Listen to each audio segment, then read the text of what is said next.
Bonjour à tous, alors aujourd'hui je te propose un petit exercice sur les calculs d'échelle et la proportionnalité.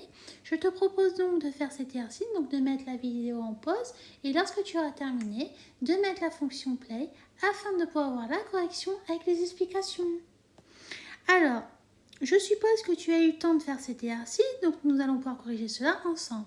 Mais avant tout, je vais te faire un petit rappel. Comme tu le sais, pour calculer l'échelle d'un plan, donc l'échelle, c'est la distance sur le plan divisée par la distance réelle. D'accord? Donc ici, on nous dit quoi? On nous dit que la longueur d'un terrain mesure 64 mètres. Sur un plan, cette longueur est représentée par un trait de 8 cm. Quelle est l'échelle de ce plan? Alors, ici, tu as deux méthodes. Soit tu utilises directement la formule et tu détermines directement l'échelle, soit tu peux aussi modéliser cela à l'aide d'un petit tableau de proportionnalité. Donc, on va déjà voir en utilisant déjà la première méthode, c'est-à-dire en appliquant la formule de cours. Donc ici, on sait que la distance sur le plan, elle est de 8 cm. Et on sait que la distance réelle, elle est de 64 mètres. Déjà, la première chose à faire, c'est de convertir, c'est-à-dire on doit mettre à la même unité. Donc moi, ce que je te conseille de faire, c'est de mettre tout en centimètres. Donc comme tu sais, 64 mètres, ça correspond à 6400 cm. Donc là, si on utilise la formule, ça va nous donner que l'échelle est égale à quoi? Elle est égale à 8 sur les 6400. Et donc, lorsque tu fais ça à l'aide de ta calculatrice, on peut simplifier cette écriture-là et elle va te donner directement cette écriture. On va trouver 1 sur 8 centièmes. Donc, ça veut dire quoi? Ça veut dire que 1 cm sur le plan, ça va correspondre à 8 cm en réalité, c'est-à-dire soit 8 mètres. Maintenant, on va utiliser la deuxième méthode à l'aide d'un tableau de proportionnalité. Donc, deuxième méthode, donc là, c'était la première méthode. Donc, maintenant, on va faire la deuxième méthode.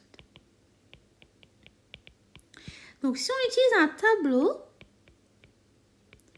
de proportionnalité,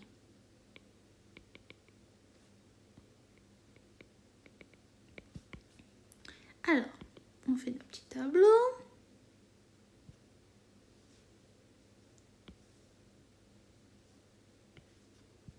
Donc, si je mets ici distance sur le plan, donc c'est en centimètres. Et là, si je mets la distance réelle, qui est aussi en centimètres. Alors, on sait quoi? On a dit que sur le plan, lorsqu'on avait 8 cm, ça correspondait en réalité à 6400 cm. D'accord? Et nous, on cherche quoi? Là, on cherche à déterminer la distance réelle lorsque, par exemple, on a 1 cm sur le plan. Donc, ça veut dire qu'ici, on cherche notre inconnu x. Donc, pour cela, comme tout à l'heure, comme lorsqu'on avait fait les autres vidéos, je ne sais pas si tu les avais vues précédemment, et en fait, on va utiliser un produit en croix. C'est-à-dire qu'on va faire 1 fois 6400, le tout divisé par 8. Et donc, on va voir quoi? On va voir alors que x est égal à 1 fois 6400 sur 8. On va trouver 800. Donc, ça veut dire quoi? Que 1 cm sur le plan correspond à 800 cm en réalité. Donc, on va écrire donc 1 cm sur le plan correspond à 800 cm en réalité. Donc,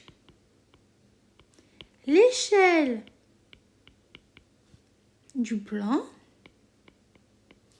et donc là, comme on sait que l'échelle, c'est la distance sur le plan divisée par la distance réelle, et comme nous, on veut pour 1 cm sur le plan, ben on sait que l'échelle, ça va être 1 sur 8 centièmes.